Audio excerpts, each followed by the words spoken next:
Hey folks, Jang here from ultimaterc.com, and I am furious. Yes. And I say, ARRMA. ARRMA. This is the unboxing of the ARRMA Fury. I've previously shown you a good deal about the first ARRMA product. That was the Raider two-wheel drive buggy, ready to run. Comes with a 2.4 gigahertz system and brushed motor.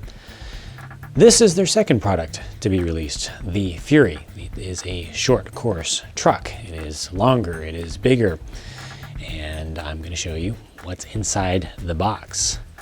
Okay, first things first, the truck itself. Here it is pretty much standard short course size, what they call 1/10 scale. It's not really 1/10 scale, but good enough. This is exactly how it comes right out of the box. Screen printed body. It's got a lot of stickers on it, giving you a lot of detail. Here you can see what the wheels and tires look like. The wheels look like those dynamite wheels to me. Tires, moderately hard compound, kind of really soft foam inserts in them. The shoulders are very square, very squared off and hard on the shoulders themselves. Suspension setup, a little on the stiff side, a little on the soft side in the rear. So expect this to have ample on power understeer, lots of push in turns, but we'll see how that all works out in the end. Let me go ahead and take this body off and give you a look at what's underneath. Yep. If you have seen my ARRMA Raider videos, then nothing here is a surprise to you. But if you haven't seen them, then this may look a little different and interesting.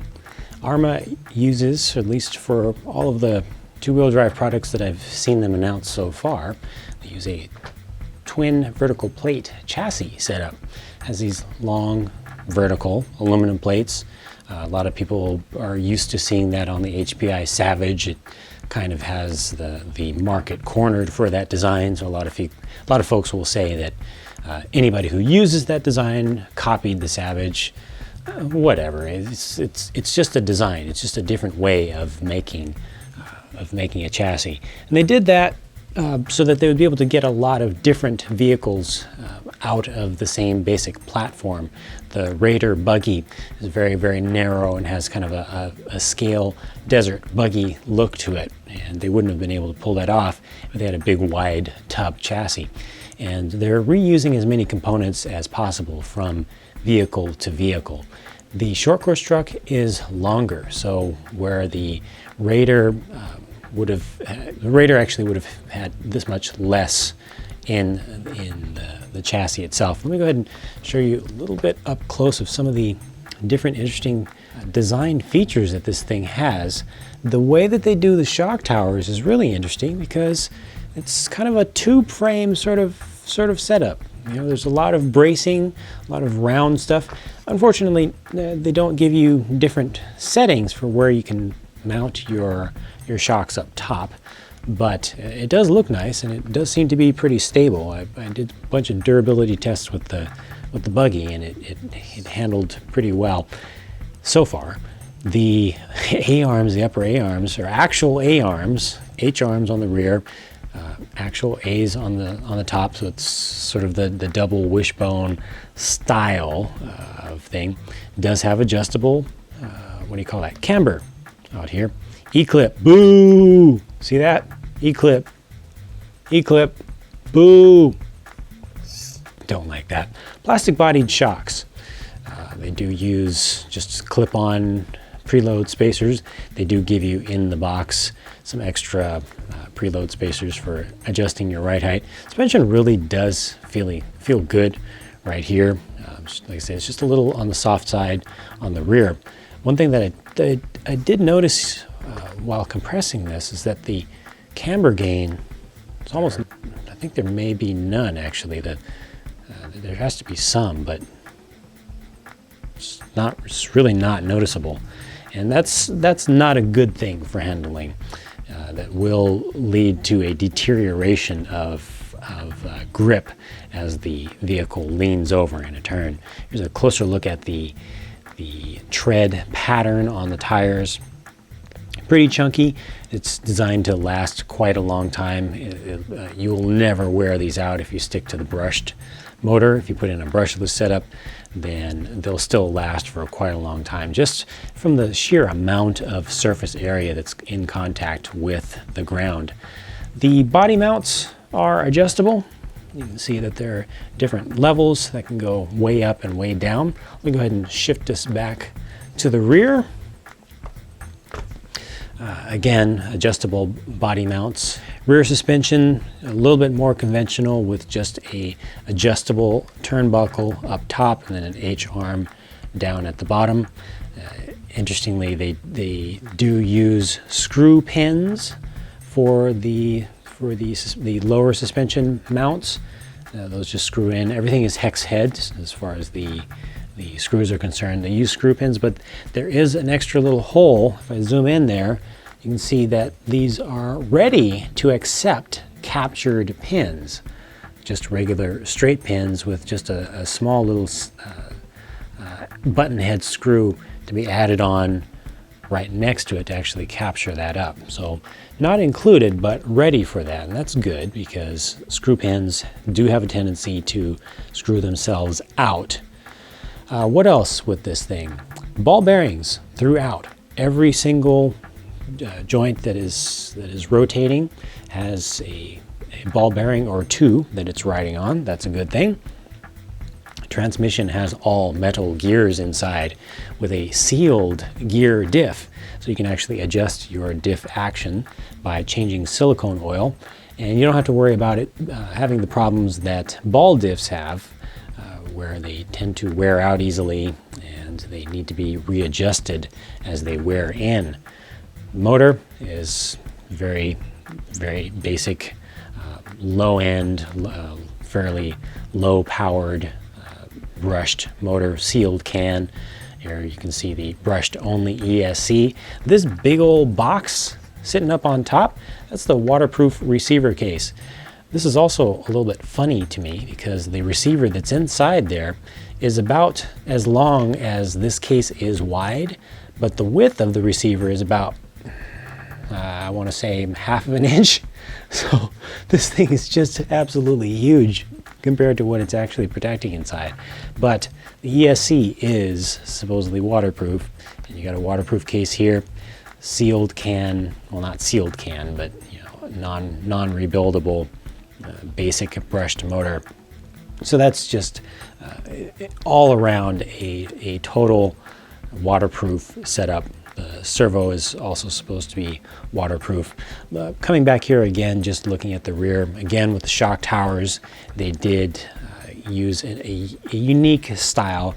Everything about this is more inspired by the fifth scales, like the HPI Baja. It's really not following the traditional, or what has become the traditional or status quo for 1/10 scales, especially two-wheel drives. You do have the conventional setup of rear motor, rear transmission, but everything else is a little unusual, not necessarily in a bad way. Even continue on with the roll cage tube frame sort of setup. Along here, these mounts for the nice and flexible Nerf bars on the side. Again, lots of tubing and such. It's unique. It gives it a unique flair, and you can follow that same style through all of the ARRMA two-wheel drive products. Looks cool and has proven to be pretty durable so far. The battery is loaded from underneath. You pull a little pin over here and it's captured. There's no way that it's going to fall off. You push from this side, and this is a rod that goes through there. That's what actually locks the battery door closed, and then this just opens up on a hinge.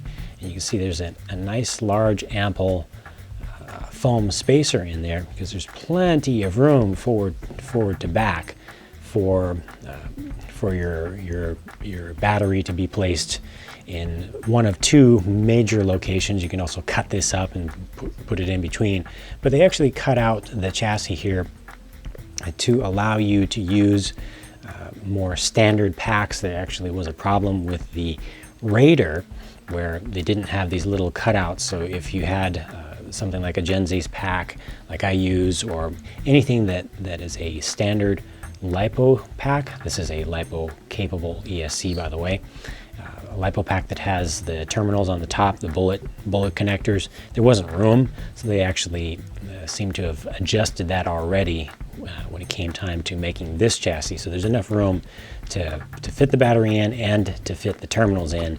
And because of the style of body that it has, where you've got no close covering up here, it's very easy to just fit the connectors right through. The default connector that comes on the ESC is just a Tamiya Molex connector, kind of weak, but it will do just fine for what little power that motor has. It's not that bad of a motor, but it is just brushed. As far as brushed setups go, it's pretty good. The other thing that's unique with the ARRMA series of vehicles is this thing. This is the controller, right? It is 2.4 gigahertz. They looked at how power tools are made to give you this nice little 4 AA battery housing down here, no more 8 AA's. And this extra, if I can get this back in, there we go. This extra part that sticks down here is actually just to hold it like that, because the base is so small it's not going to stand up. So that's how it sits on the ground. You do have dual rate for the steering, and then you've got digital trims for throttle and steering. Holding both of these of either set down changes the reversing. And the other thing, well, the main thing that is really unique and interesting about the ARRMA controllers is that they recognize that there exist in the world left-handed people. And there you go. So folks who are left-handed are no longer stuck with a right-hand only controller that they have to drive like this or like this. This is a great feature. All at least entry-level controllers should be able to change around that easily. There's really just no excuse for not doing that. It's brilliant. It's perfect. The overall weight, I don't have the batteries in here right now, but I've used this controller before. The overall weight and weight distribution is a little bit forward heavy, so it tends to want to pull you forward a little bit, but the ergonomics are pretty decent. Very nice rubbery kind of silicone, hard silicone coating on the back here, so it gives you a good grip. And the foam that they use, the rubber that they use for the steering wheel is actually kind of a medium rubber foam, and it gives you a good amount of traction on it. Fairly comfortable. There's not too much bounce. I mean, there's some. It is an entry-level controller. There's some bounce there, but it's not too bad. I've definitely seen worse. Here's one thing that I wanted to do for you while I had the opportunity, is show you the difference between the Fury chassis and the Raider chassis. So it's not really going to fit on camera here within the limited space that I have, but this is the Raider up top, and you can see the length is just different. It's just a shorter battery compartment that they use. Everything else is pretty much the same. The front end is the same, the rear end is the same. It's wider with the truck.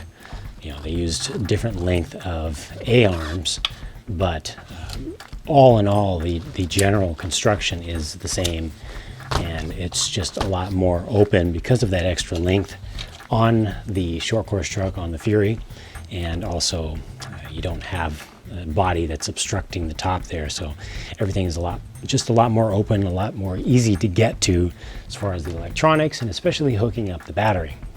So that's it for now for the ARRMA Fury two-wheel drive, ready to run short course truck. I will be putting this thing through its paces and giving you a proper review, maybe some running videos also in due time. If you're watching this video right after it was released, do note that we've got some foul weather coming through my area, so you will have to be a little bit patient, but it will be up soon enough. If If you are seeing this and you look at the date of the video and it was sometime in the past, well, be sure to look for the actual full-on review video on my channel. It's URC Network on YouTube. Be sure to subscribe to see new videos about everything RC related. And I want to thank you for tuning in, for watching. I encourage you to check out the friendly forums at ultimaterc.com, where you've got thousands of RC enthusiasts from around the world who you can chat with, who can share ideas with you, and just in general, have fun with a bunch of fellow RC heads. I will be talking to you again very soon, so bye for now.